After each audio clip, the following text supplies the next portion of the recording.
السلام عليكم ورحمة الله وبركاته. إن الحمد لله نحمده ونستعينه ونستغفره ونعوذ بالله من شرور أنفسنا ومن سيئات أعمالنا. من يهده الله فلا مضل له ومن يضلل فلا هادي له. أشهد أن لا إله إلا الله وحده لا شريك له وأشهد أن محمدا عبده ورسوله. اللهم صل وسلم وزد وبارك وأنعم على نبينا محمد وعلى آله ومن سار على نهجه إلى يوم الدين ما بعد. Para ikhwah dan akhwat, kembali kita akan melanjutkan pembahasan kita dari kitab Khulasatul Kalam ala Umdatil Ahkam. Melanjutkan masih di kitab Shalah pada hadis yang 117 terakhir. Baik, sekarang al-haditsu tsamin asyar ba'dal mi'ah, 118. Bab du'a ba'da at-tashahhud al-akhir. Bab du'a ba'da at-tashahhud al-akhir. Yaitu bab tentang hukum berdoa setelah tasyahud al-akhir. Qala al-haditsu tsamin asyar ba'dal mi'ah. Hadis yang ke-118. An Abi Hurairah radhiyallahu anhu qala kana Rasulullah sallallahu alaihi wasallam yad'u fi salatihi Allahumma inni a'udzu bika min 'adzabil qabr wa min 'adzabil nar wa min fitnatil mahya wal mamat wa min fitnatil masiihid dajjal. Pada hadis Abi Hurairah ini, Nabi sallallahu alaihi wasallam, kata Abu Hurairah, beliau biasa berdoa di dalam salatnya. Yani kapan? Ba'da tasyahudil akhir, setelah tasyahud al-akhir, sebagaimana pada bab ini. Allahumma inni a'udzubika min 'adzabil qabr. Yang pertama, doa Nabi adalah berlindung. Ya Allah, aku berlindung dari azab kubur. Wa min azabin nar, dan dari api neraka. Wa min fitnatil mahya wal mamat, dan dari fitnah kehidupan dan kematian. Wa min fitnatil masiihid dajjal, dan dari fitnah al-masiihid dajjal. Wa fi lafdhin li muslimin, dan disebutkan dalam lafaz riwayat Imam Muslim, idza tashahhada ahadukum falyasta'id billah min arba'in. Kata Abu Hurairah, apabila seorang di antara kalian duduk tasyahud, ya, maka hendaknya dia berlindung kepada Allah dari 4 perkara. Yaqul, kemudian Nabi mengajarkan, Allahumma inni a'udzubika min adzabi jahannam wa min adzabil qabr wa min fitnatil mahya wal mamat wa min fitnatil masiihid dajjal. Ini hadis diriwayatkan oleh Imam Al-Bukhari dari jalur Abi Hurairah radhiyallahu taala anhu tentang bacaan doa di tasyahudil akhir, pada tasyahud al-akhir sebelum salam. Syekh Abdullah Al-Bassam rahimahullah mengatakan fihi masail. Al-ula, hukum dan faedah yang pertama adalah istihbabu hadha du'a akibat tasyahudil akhir. Yaitu dianjurkan untuk membaca doa ini akibat tasyahudil akhir, setelah selesai, yakni membaca tasyahud al-akhir, listimalihi 'ala al-isti'adzah min syururid dunya wal akhirah. Karena hal ini, di dalam doa ini mengandung, ya, perlindungan, memohon perlindungan kepada Allah dari keburukan dunia dan akhirat. Jadi keburukan fitnah di dunia dan fitnah di akhirat. Fitnah di dunia ada fitnah kehidupan, ada fitnah Masiihid Dajjal, fitnah akhirat, fitnah kematian, fitnah azab kubur, dan fitnah azabin nar. Atsaniyah, yang kedua, kata Syekh, thubutu azabil qabr. Ini menunjukkan bahwa ya benarnya adanya azab kubur. Ini kita meyakini bahwa azab kubur itu thabit, benar adanya, sahih kabarnya. Kita wajib mengimaninya. Wa tahaffudzu min syubhatid dunya wa syahawatiha. Dan untuk kita ya menjaga diri dari syubhat-syubhat dunia dan syahwat-syahwatnya. Karena ya di antara sebab azab kubur adalah ketika seorang dia tidak menjaga diri dari hal-hal yang akan menyebabkan azabil qabr. Ini seperti hadis sebelumnya dalam bab tahara bahwa di antara sebab azab kubur adalah ketika tidak bersih di dalam membersihkan atau mencuci setelah kencing atau buang air kecil. Ini di antaranya. Maka hendaknya menjaga diri dari syubhat dunia dan syahwat. Ats-tsalitsah, ma'rifatu du'atis su' wa murawwiji al-ilhad hadaran min fitnatihim. Termasuk menjaga diri, yang kedua tadi, termasuk menjaga diri dari syubhat dunia dan syahwat adalah yaitu menjaga dari syubhat sebagian orang yang mengingkari adanya azab kubur. Nah, yang ketiga ini adalah ma'rifatu du'atis su', pentingnya untuk mengetahui para dai-dai yang mengajak kepada keburukan. Ini penting. Jadi kita tidak hanya mengenal para dai yang mengajak kepada kebaikan, para dai yang mengajak kepada sunnah, tapi kita juga harus tahu dan kenal siapa para dai-dai yang mengajak kepada keburukan, kepada bid'ah-bid'ah dan kebatilan. Ini wa murawwijil ilhad. Dan juga kita harus tahu siapa orang-orang yang menyebarkan kekufuran, ilhad, ya, fitnah dan syubhat yang ditebarkan oleh para dai-dai supaya orang ini kufur, tidak beriman, tidak percaya adanya Allah.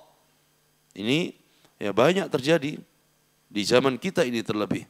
Hadzaran min fitnatihim, supaya kita waspada dari fitnah mereka.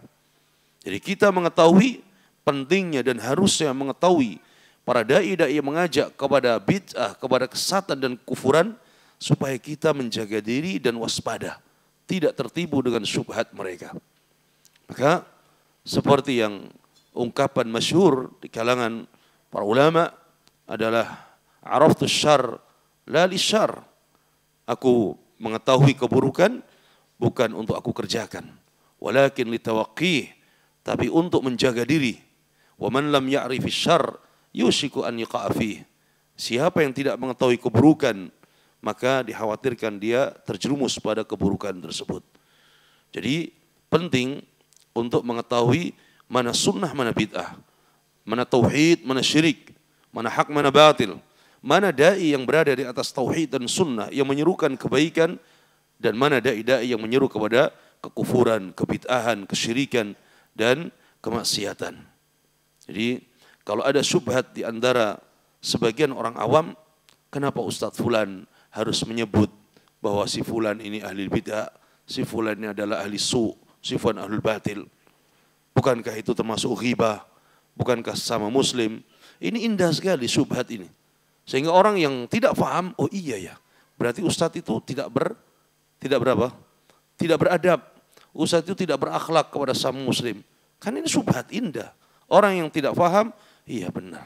Nah, ya, membicarakan orang itu hukum asalnya haram. Haram. Menjaga kehormatan mereka itu wajib. Tetapi ketika mereka tidak menjaga agama Allah, tidak menjaga sunnah Nabi, tidak menjaga kebenaran ini, bahkan mereka ya membuat syubhat di tengah-tengah agama ini, maka wajib mereka untuk dibongkar dan disebutkan satu persatu supaya umat tidak tertipu dengan mereka. Sehingga Imam Ahmad rahimahullah mengatakan, in sakatta anta wa sakattu ana famin aina yadri an-nas. Atau kama qala rahimahullah, kalau aku diam ya, tidak mengingatkan manusia dari fulan, dan engkau juga diam, tidak mau mengingatkan manusia dari fulan dan fulan, maka dari mana mereka akan mengetahui kebaikan atau keburukan? Mereka dari mana akan tahu bahwa ini adalah penyeru kepada kebatilan dan sebagainya? Sehingga kita juga penting untuk mengetahui dan penting untuk waspada dari fitnah-fitnah tersebut. Termasuk di sini adalah fitnah Al-Masihid Dajjal. Fitnah apa? Dajjal. Ini sebelum fitnah Dajjal yang apa? Yang agung. Dajjal yang kecil ini banyak. Dajjal yang kecil banyak, dan mereka ini pembawa syubhat di tengah-tengah umat ini. Maka harus waspada. Dan ini adalah penting ya. Oleh karena itu dalam prinsip dan manhaj dakwah salafiyah, selain mengajak manusia kepada tauhid, sunnah dan kebaikan, mereka juga mengingatkan manusia dari bahaya-bahaya serta orang-orang yang menyimpang. Kemudian selanjutnya pada hadis at-tasi' ashar ba'da al-mi'ah, pada hadis 119, An Abdullah ibn Amr ibn As an Abi Bakar As-Siddiq radhiyallahu anhum anhu qala li Rasulillah sallallahu alaihi wasallam. Hadis dari Abdullah ibn Amr ibn As dari Abi Bakar As-Siddiq radhiyallahu anhum. Sahabat meriwayatkan hadis dari sahabat.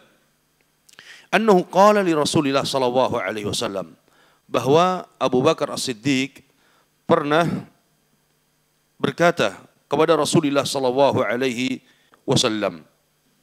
Abu Bakar As-Siddiq mengatakan, "Allimni du'aan ad'u bihi fi salati." Ya Rasulullah, ajarilah aku satu doa yang dengan doa itu aku akan baca di salatku. Sahabat datang minta supaya diajarkan doa yang dengannya doa itu akan dibaca terus dalam salatnya. Qala, maka Rasulullah sallallahu alaihi wasallam beliau mengajarkan kepada Abu Bakar, "Qul Allahumma inni zalamtu nafsi zulman katsira wa la yaghfiru dzunuba illa anta faghfir li maghfiratan min 'indik warhamni innaka antal ghafurur rahim." Kata Nabi sallallahu alaihi wasallam, "Qul," ucapkan wahai Abu Bakar, bacalah wahai Abu Bakar, "Allahumma inni zalamtu nafsi zulman katsira." Ya Allah, sesungguhnya aku telah berbuat zalim terhadap diriku dengan kezaliman yang sangat banyak. Kita mengakui bahwa diri kita banyak berbuat zalim. Maka kita ya ketika munajat dengan Allah tabaraka wa taala, kita merendah dan kita mengakui ini. Allahumma inni zalamtu nafsi zulman katsira. Ya Allah, sungguhnya aku telah berbuat zalim kepada diriku sendiri dengan kezaliman yang banyak. Wala yaghfiru dzunuba illa anta. Dan tidak ada yang bisa mengampuni dosa-dosa ini kecuali Engkau ya Allah. Kita meyakini bahwa Ghaffar wal Ghafur, yang maha mengampuni dosa-dosa hambanya adalah Allah tabaraka wa ta'ala. Faghfir li maghfiratan min 'indik. Maka ampunilah aku dengan ampunan yang ada pada sisimu ya Allah. Ampunilah aku. Ampunilah ya Allah. Faghfirli, ampunilah aku. Dan hanya Allah tabaraka wa ta'ala tempat kita meminta ampunan. Bukan seperti sebagian ahlul bid'ah, ketika mereka meminta ampunan dan bertaubat, mereka harus datang kepada guru mereka, kepada mursyid mereka, kepada syekh mereka. Ya, bertaubatnya harus datang kemudian meminta ampun ya kepada mereka. Datang dengan membawa sesuatu. Ya, tidak dengan tangan kosong. Ada yang membawa ini, membawa itu, membawa ini supaya diampuni oleh guru-gurunya. Padahal mereka siapa? Mereka juga dzalama nafsahu. Mereka juga mendolimi diri mereka dengan kezaliman yang banyak malahan. Maka faghfir li maghfiratan min 'indik warhamni innaka antal ghafurur rahim. Selain kita minta ampun kepada Allah, warhamni. Ya Allah, sayangilah aku. Sesungguhnya Engkau adalah Maha Pengampun lagi Maha Penyayang. Ini doa yang diajarkan oleh Nabi sallallahu alaihi wasallam kepada Abu Bakar As-Siddiq dan juga kepada umatnya. Syekh mengatakan fihi masail. Pada hadis ini ada beberapa faedah. Al-ula, yang pertama, istihbabu hadha du'ai fis salati li husnihi wa tanasubih. Kata Syekh, anjuran untuk membaca doa ini di dalam salat. Karena indahnya doa ini. Dan ada hubungannya doa ini dengan salat. Bagaimana? Kita sedang salat. Kita sedang tunduk di hadapan Allah. Kita sedang bermunajat kepada Allah. Kita sedang rukuk dan sujud kepada Allah. Maka pada saat itu kondisi dan keadaan yang sangat-sangat ya cocok untuk membaca doa ini. Dan ini sangat dianjurkan. Ats-tsaniyah. Yang kedua, annahu yanbaghi likulli da'in an yaftatiha du'aahu bil-i'tirafi bit-taqsiri wad-dhulmi. Yang kedua adalah seyogianya setiap orang yang berdoa, hendaknya setiap orang yang berdoa an yaftatiha du'aahu, hendaknya memulai dan membuka doanya itu bil-i'tirafi bit-taqsiri wad-dhulmi, dengan pengakuan bahwa kita itu lemah, kita itu serba kurang, kita itu banyak berbuat zalim. Jadi kita merasa bersalah di hadapan Allah. I'tiraf, pengakuan diri. Kita taksir, kita banyak kelemahan, kita banyak kekurangan, kita banyak berbuat zalim. Mengakui diri kita di hadapan Allah. Tsumma yuthni 'ala Allahi bima huwa ahluh. Kemudian dilanjutkan dengan memuji Allah tabaraka wa taala yang Allah itu berhak untuk dipuji. Jadi kita merendah di hadapan Allah, mengakui dosa-dosa kita, kemudian kita memuji Allah tabaraka wa ta'ala. Thumma yuqaddim hajatah. Kemudian barulah tahapan yang ketiga, kita menyebutkan kebutuhan-kebutuhan kita. Keinginan-keinginan kita, harapan-harapan kita, permohonan kita. Thumma yakhtima du'aahu bima yunasibul maqama. Kemudian kita menutup doa kita dengan apa? Dengan sesuatu yang bisa ada hubungannya dari awal sampai akhir. Hubungan dengan doa itu apa? Yaitu min asma'illahil husna, dengan nama-nama Allah yang indah. Lihat di awal doa kita mengatakan Allahumma inni zalamtu nafsi dzulman katsira. Di situ kita mengakui kita lemah, kita kurang, kita banyak berbuat zalim. Kemudian selanjutnya kita memuji Allah. Fa innahu la yaghfiru dzunuba illa anta ya Allah. Tidak ada yang bisa mengampuni dosa kecuali Engkau ya Allah. Faghfir li maghfiratan min indik. Hanya Engkau yang Maha Pengampun, maka ampunilah aku ya Allah.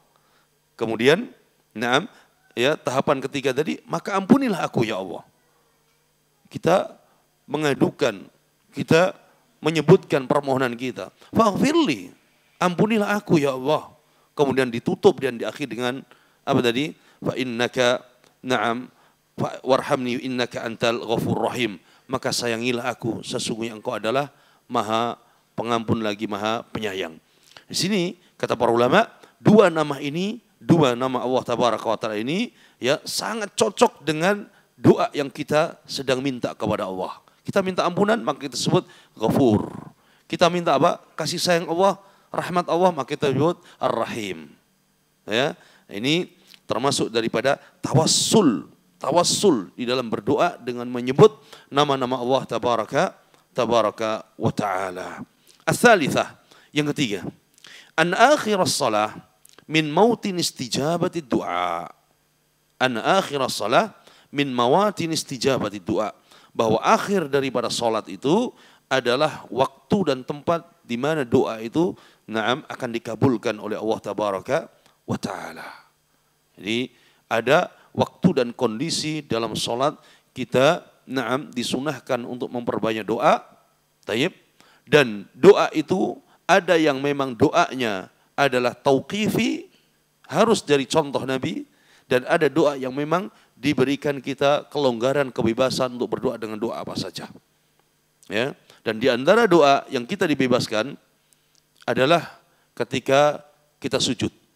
Anjurkan memperbanyak doa, baik itu doa dari yang diajarkan Nabi atau doa yang memang kita menginginkan apa yang kita harapkan di dalam doa itu. Begitu juga di akhir tasyahudil akhir, sebelum kita salam. Doa yang diajarkan tadi seperti berlindung dari apa? 4 perkara tadi. Kemudian jangan doa ini yang diajarkan Nabi kepada Abi Bakar. Dan juga doa-doa yang lain yang kita menginginkan, membutuhkan, ya, berhajat kepada Allah Tabaraka wa Ta'ala dibolehkan. Ya. Tetapi ada waktu yang memang doa itu harus sesuai dengan contoh Nabi sallallahu alaihi wasallam. Ketika bangkit, dari sujud di antara dua sujud, ya, duduk di antara dua sujud. Ya, ini ada doa yang diajarkan oleh Nabi dan ada doa yang memang atau ada doa yang diajarkan oleh Nabi dan ada zikirnya. Ada zikir dan ada doa. Maka tidak ada pilihan bagi kita untuk membuat doa-doa sendiri. Begitu juga pada saat kita ruku. Setelah kita membaca Subhan Rabbil Azim, maka ada doa. Yang doa itu diajarkan oleh Nabi sallallahu alaihi wasallam. Kemudian selanjutnya pada hadis dari doa yang diajarkan Nabi sallallahu alaihi wasallam kepada Abi Bakar Siddiq bahwa di sini adalah adab doa. Ini menunjukkan adab di dalam berdoa. Adab dalam berdoa. Contoh manusia dengan manusia, ya, ketika dia menginginkan sesuatu, meminta sesuatu, dia puji-puji dulu. Ya, dia bilang saya enggak punya, saya ini, saya butuh. Dia menunjukkan kelemahan dia. Setelah itu dia puji orang yang akan dimintai pertolongan tersebut. Setelah itu baru dia akan menyampaikan kebutuhannya. Itu biasa. Ini manusia dengan manusia. Apalagi dengan Allah Tabaraka wa Ta'ala. Maka ada adab yang harus kita perhatikan. Terutama dalam doa. Kemudian tadi adalah tawassul bihadainil ismain lillahi ta'ala. Kita bertawassul dengan menyebut dua nama Allah Tabaraka wa Ta'ala. Jadi seperti yang diperintahkan oleh Allah. Walillahil asma'ul husna fad'uhu biha. Dan milik Allah lah nama-nama yang indah itu. Maka berdoalah dengan menyebut nama-nama Allah Tabaraka wa Ta'ala. Kemudian yang terakhir dari faedah hadisnya adalah annal abda yadhlim nafsahu bidzunub. Setiap hamba, setiap manusia pasti dia berbuat zalim. Baik itu menzalimi dia sendirinya sendiri, ya, atau dia menzalimi orang lain. Dia menzalimi dirinya sendiri. Dia berbuat salah. Nah, pasti kita semua berbuat zalim. Ini hendaknya kita berdoa dengan doa tersebut supaya kita mendapatkan ampunan dan kasih sayang dari Allah Tabaraka wa Ta'ala. Kemudian al-hadis al-ishrun ba'da al-mi'ah. Hadis yang ke-120. An Aisyah radhiyallahu anha qalat. Hadis dari Aisyah radhiyallahu ta'ala anha. Beliau berkata, "Ma shalla Rasulullah sallallahu alaihi wasallam salatan ba'da an nazalat alaihi idza jaa nasrullahi wal fath illa yaqulu fiha subhanakallahumma rabbana wa bihamdik Allahumma ghfirli." Kata Aisyah radhiyallahu taala anha, "Ma shalla Rasulullah sallallahu alaihi wasallam salatan." Tidaklah Rasulullah sallallahu alaihi wasallam salat, satu salat setelah turunnya ayat idza jaa nasrullahi wal fath illa yaqulu fiha, kecuali di dalam salat itu Nabi sallallahu alaihi wasallam membaca doa ini. Subhanakallahumma rabbana wa bihamdika Allahumma ghfirli. Maha suci Engkau ya Allah. Engkau adalah Rabb kami. Engkau adalah Rabb kami. Maka ampunilah dosa-dosa kami. Ya. Wa fi lafdhin, dan di dalam lafaz yang lain, kana Rasulullah sallallahu alaihi wasallam yukthiru an yaqula fi ruku'ihi wa sujudihi. Dalam riwayat yang lain kita bisa mengetahui kapan doa ini dibaca. Subhanakallahumma rabbana, maha suci Engkau ya Allah, Engkau ada Rabb kami. Allahumma firli, maka ampunilah aku ya Allah. Kapan doa itu dibaca? Di dalam riwayat yang lain disebutkan, karena Rasulullah adalah Rasulullah sallallahu alaihi wasallam yukthiru an yaqula fi ruku'i wa sujudihi. Rasulullah banyak membaca doa ini di dalam rukuk dan sujudnya. Subhanakallahumma rabbana wa bihamdik Allahumma ghfirli. Maha suci Engkau ya Allah, Engkau adalah Rabb kami. Segala puji bagimu ya Allah. Ampunilah dosa kami. Ampunilah dosaku. Jadi setelah seorang membaca zikir ketika dia rukuk, dia membaca apa? Subhana rabbiyal azim. Maka dilanjutkan dengan membaca ini. Atau ketika dia sujud, dia membaca Subhana rabbiyal a'la. Kemudian dilanjutkan dengan doa ini. Ya, karena ini mengandung doa juga dalamnya. Allahumma firli. Ada zikir, ada doa. Allahumma firli. Ini yang banyak dibaca oleh Nabi sallallahu alaihi wasallam di dalam rukuk dan sujudnya. Fihi masail. Syekh mengatakan pada dua lafaz hadis ini ya, ada faedah. Yang pertama, al-ula istihbabul ikthar min hadha ad-du'a fi ruku'i was sujud. Anjuran untuk memperbanyak doa ini. Ya, ketika rukuk dan sujud. Subhanakallahumma rabbana wa bihamdik Allahumma ghfirli. Maha suci Engkau ya Allah, Kaulah Tuhan kami. Segala puji bagimu, maka ampunilah aku. Kemudian yang kedua, ats-tsaniyah an tukhtamal ibadatu wa khususan as-shalah bil istighfar liyutadaraka ma hasala fiha min naqsin. Kata Syekh yang kedua bahwa hendaknya ibadah-ibadah itu ditutup dengan apa? Dengan istighfar. Terlebih adalah ibadah salat. Kita tutup ibadah kita, salat kita dengan memohon ampun kepada Allah. Liyutadarak ma hasala fiha min naqsin, supaya menutupi kekurangan-kekurangan di dalam salat kita. Makanya dalam salat ada doa Allahumma firli. Ketika selesai dari salat, maka kita membaca doa lagi, zikir lagi, ya, istighfar lagi. Ini tujuannya apa? Liyutadarak, supaya untuk menutupi ma hasala fiha min naqsin, dari kekurangan-kekurangan di dalam salat kita. Ditutupi, disempurnakan dengan istighfar dan mohon ampun kepada Allah, baik di dalam salat atau istighfar di luar setelah salat.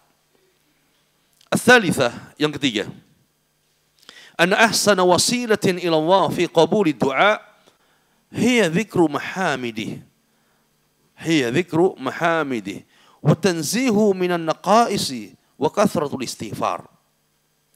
Yang ketiga, bahwa wasilah yang paling bagus untuk mendekatkan diri kepada Allah supaya doa ini diterima adalah dengan apa? Menyebut pujian kepada Allah. Jadi memuji Allah. Wa tanzihu minan naqais, dan mensucikan Allah dari segala hal-hal yang kurang. Wa kathratul istighfar, dan memperbanyak istighfar. Ini adalah salah satu wasilah, sebab yang dengannya doa mudah diterima dan cepat diterima oleh Allah tabaraka wa ta'ala. Memuji Allah, kemudian mensucikan Allah tabaraka wa ta'ala, dan memperbanyak istighfar, mohon ampun kepada Allah tabaraka wa ta'ala. Ini termasuk dua zikir dan dua doa atau doa yang diajarkan oleh Nabi SAW di dua waktu, yaitu pada saat rukuk dan pada saat sujud. Setelah kita membaca zikir untuk rukuk dan untuk sujud. Kemudian selanjutnya, babul witri. Babu al-witri. Selanjutnya adalah bab al-witr.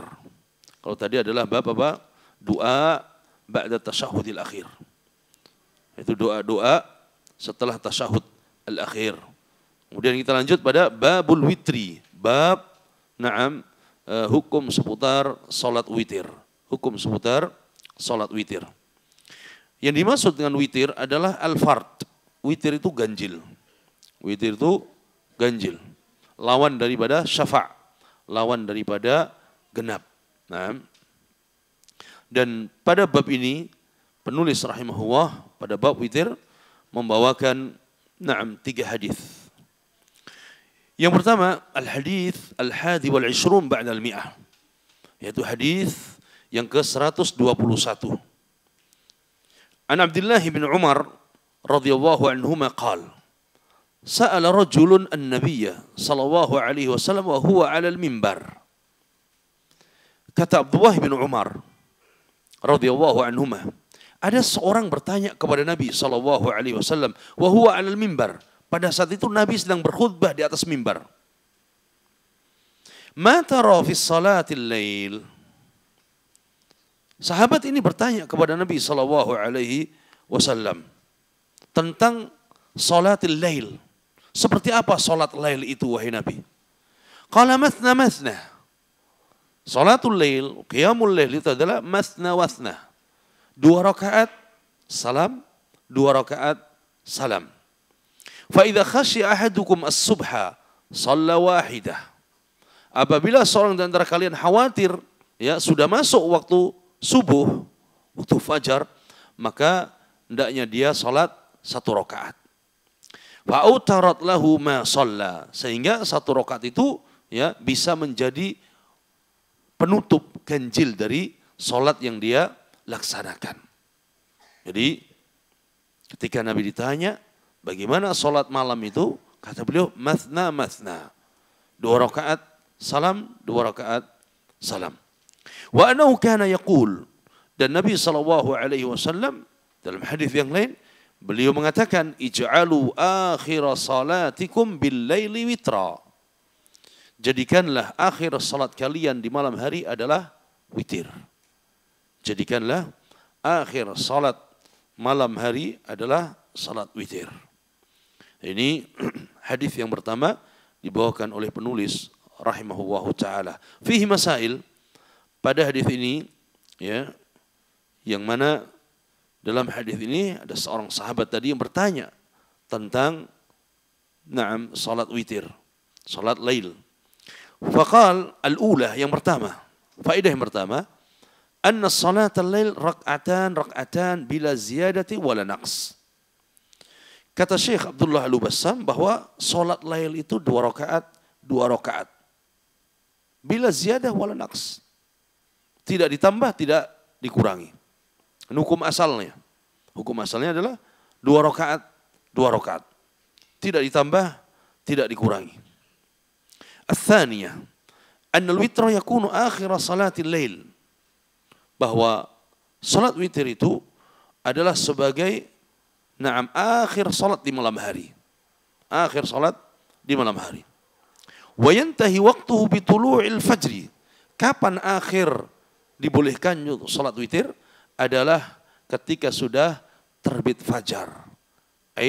Ketika sudah terbit fajar, masuk waktu subuh.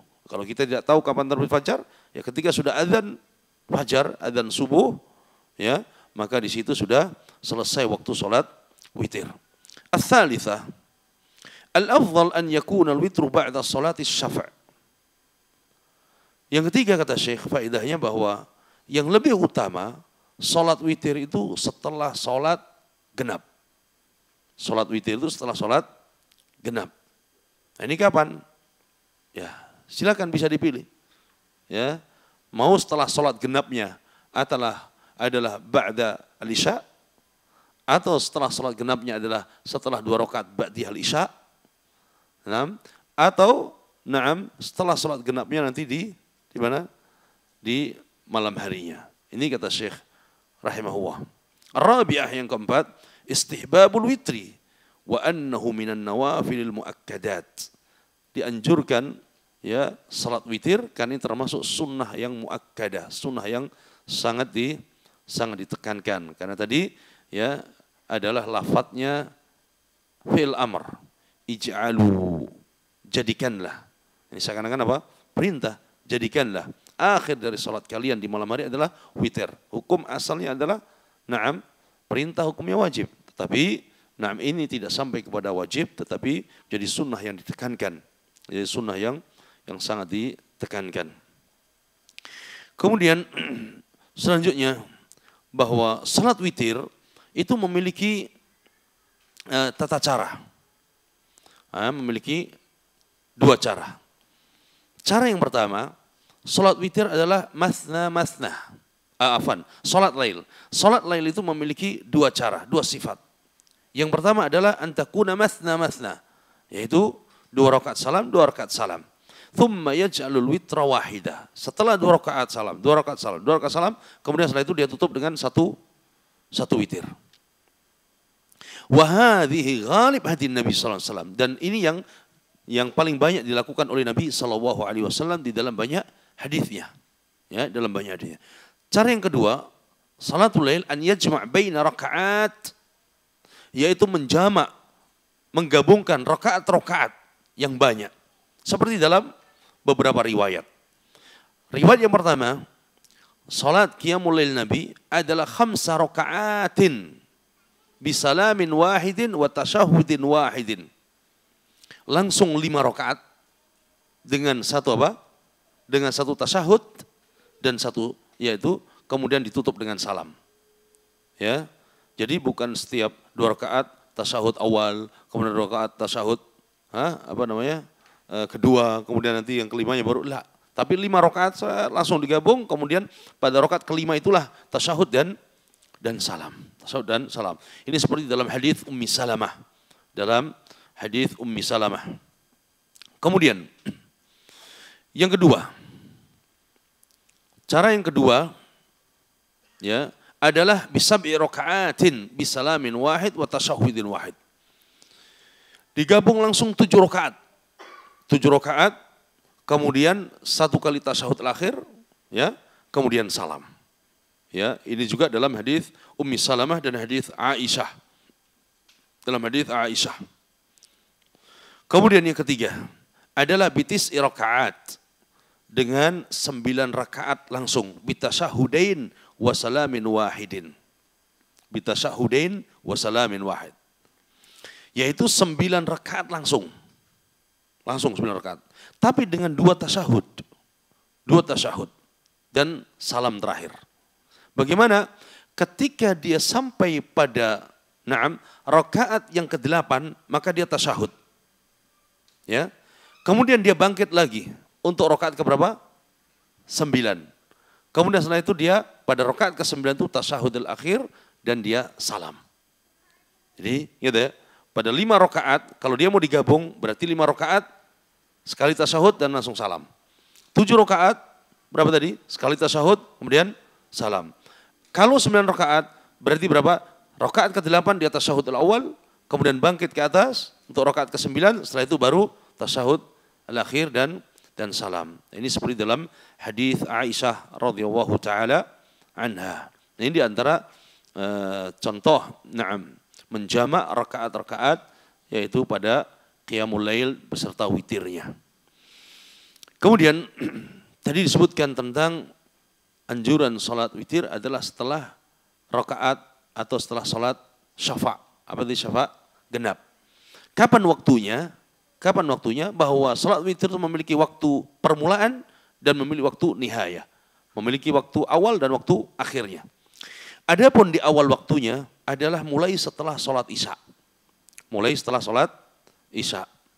Baik sholat isya itu dilakukan di waktu isyanya atau ketika sholat isya itu dijamak dengan sholat apa? Maghribnya. Ya. Jadi contoh semuanya. Kalau kita sholat isya yang biasa pada waktunya ya sudah jelas. Setelah itu baru sholat apa? Witir. Kalau mau witir di awal. Tapi kalau seandainya dia jamak maghrib dan apa? Dan isya di awal jamak takdim, ya sholat maghrib, kemudian lanjut dengan jamak sholat apa? Isya, maka di situ dibolehkan untuk memulai sholat witir selesai sholat isya pada saat itu. Ya, kapan contohnya? Kapan contohnya? Pada saat kita safar, musafir, ya boleh. Meskipun jamak takdim, setelah itu langsung witir. Atau pada saat nuzulil matar, hujan turun di waktu maghrib, maka sholat di jamak sunnahnya antara maghrib dengan isya takdim, maka setelah itu dia boleh apa? Sholat witir di saat itu. Qala wa hadha huwal madhab asy-Syafi'iyah, dan inilah madhab asy-Syafi'iyah disebutkan dalam Al-Mughni Ibnu Qudamah kemudian juga di Fathul Bari. Adapun nihayah akhir daripada waktu witir adalah tulu'il fajri tsani seperti yang kita sebutkan tadi. Ketika kita tidak mengetahui kapan tulu'il fajarnya, maka kita mengikuti azan apa? Azan fajar. Ketika sudah dikumandangkan azan fajar, maka berarti apa? Selesai waktu witir. Nanti kita akan baca setelah azan terkait dengan witir bagi yang tidak witir di awal atau tidak witir sebelum azan fajar. Nah, fadhal azan. Azan, fadhal. Baik, kita lanjutkan sedikit lagi. Adapun nihayah, waktu akhir dari apa? Witir tadi adalah tulu'il fajri. Jadi mazhab jumhur ulama. Tayyib. Bagaimana idza tala al-fajr wa lam yutir? Ketika sudah datang waktu fajar, kemudian dia belum witir. Maka di sini ada dua keadaan seorang. Dua keadaan seorang. Yang pertama, in kana tarkuhu li ghairi udrin. Kalau seorang dia tidak witir tanpa ada uzur. Jadi memang tidak witir tanpa ada uzur. Maka ya tidak ada witir baginya setelah masuk waktu fajar. Ya. Kalau orang tidak sholat witir karena memang tanpa uzur, ya, dia sengaja meninggalkan witirnya, maka tidak ada witir setelah masuk waktu fajar. Ini seperti dalam hadis, man adrakahu subhu wa lam yutir fala witralah. Orang yang mendapati waktu subuh sudah masuk dan dia belum witir, maka tidak ada baginya untuk sholat witir lagi. Hadis sahih, diriwayatkan oleh Ibnu Khuzaimah. Yang kedua, kondisi yang kedua, in kana tarkuhu li udhrin. Kalau seorang meninggalkan witir karena ada uzur. Karena ada uzur ya. Seperti lupa, ya, terlewat karena tidur lelap. Falahu qada'u. Jadi udah kebiasaan dia witir kemudian terlewat. Maka dia boleh untuk mengqadha' witir tersebut. Ini seperti halnya hadis secara umum, man nama an witrih au nasiyah falyusalli idza dzakara. Dalam hadis sebutkan bahwa siapa yang tertidur jadi tidak melaksanakan salat witir atau lupa falyusalli idza dzakara. Hendaknya dia salat pada saat dia ingat. Ini hadis sahih diriwayatkan Abu Dawud dan Tirmidzi. Ini keadaan bagi mereka yang terbiasa kemudian dia apa? Kemudian dia lupa atau dia terlewat. Taib. Kemudian bagaimana dia mengqadha witirnya? Kapan dia mengqadha witirnya? Ada dua keadaan. Yang pertama, qadha witirnya itu adalah setelah tulu'il fajri, sebelum sholat fajar. Jadi ketika sudah masuk adzan, maka dia boleh mengqadha witir. Bagi dia kebiasaan kemudian tertidur, terlewat, lupa tadi. Jadi boleh mengqadha di awal. Sebelum sholat fajar, Ini pendapat yang diriwayatkan dari para sahabat di antara Ibnu Mas'ud dan yang lainnya. Ya. Yang kedua, dia boleh mengqadha setelah tulu'is syams. Jadi setelah tulu'is syams, berarti waktu apa? Waktu duha. Tulu'is syams. Jadi bagaimana mengqadhanya? Ketika tulu'is syams, maka dia mengqadhanya dengan melaksanakan sholat syafa'. Dalam melaksanakan sholat syafa' itu apa? Bukan witir lagi. Jadi kalau kebiasaan dia witirnya 3 rakaat, maka dia melaksanakannya 4 rakaat. Kebiasaan dia witir 1 rakaat, maka dia mengqadhanya dengan berapa? 2 rakaat. Kebiasaan dia sholatnya adalah 11 rakaat, maka dia sholatnya 12 rakaat. Ini seperti dalam hadis Aisyah radhiyallahu taala anha dalam Sahih Muslim. Kana idza ghalabahu naum aw waja'an qiyamil lail shalla minan nahar 12 rakaah. Nabi SAW kalau sudah terlewat ya tidur atau ketika sakit tidak mampu untuk melaksanakan qiyamul lail, maka Nabi salat di siang hari, yaitu waktu apa? Duha tadi, setelah tulu'is syams, yaitu 12 rakaat. Jadi kalau kebiasaan adalah witirnya ganjil 1 berarti 2, kalau 3 jadi 4, 11 jadi 12. Jadi ini bagi mereka yang mengqadha witirnya setelah terbitnya matahari. Setelah terbitnya matahari. Nah, adapun tadi yang mengqadha salat witir di awal, yaitu sebelum apa? Salat fajar tadi, maka dia tetap di situ salatnya adalah salat witir. Tidak apa? Tidak genap. Kemudian jawazu itar biwahidah. Bolehnya seorang witir meskipun 1 rakaat. Meskipun 1 rakaat. Ini dibolehkan. Jadi batas minimalnya adalah 1 tadi. Kemudian fihi muhadatsah al-musalli lil imam 'ala al-mimbar. Bolehnya seorang ya makmum berbicara dengan siapa? Imam yang di atas mimbar. Karena tadi sahabat bertanya kepada Nabi SAW yang sedang di atas mimbar. Tetapi di sini tidak diketahui apakah saat itu Nabi sedang khutbah Jumat ataukah di luar khutbah khutbah Jumat. Ya. Nah, kalau memang posisinya adalah pada saat khutbah Jumat, sebagian ulama membolehkan. Pada saat khutbah Jumat, sebagian ulama membolehkan. Yang dilarang adalah berbicara bersama siapa? Jamaah atau makmum yang ada di sampingnya. Tapi ketika dia menegur imam yang salah, atau mengingatkan imam yang lupa, ya, atau bertanya sesuatu yang pada saat itu memang harus ditanyakan, maka dibolehkan. Contoh, Nabi mengajak bicara bukan kepada seorang sahabat yang datang ke masjid pada saat Nabi sedang apa? Khutbah Jumat. Dan sahabat itu menjawab, maka tidak mengapa. Tapi yang dilarang adalah ketika apa? Dia bertanya, dia ngobrol, berbicara dengan orang yang ada di sampingnya. Ketika imam atau khatib membutuhkan, ada yang mengingatkan ayat yang dia lupa, hadis yang dia lupa, maka boleh untuk dijawab. Ini dikatakan oleh sebagian ulama.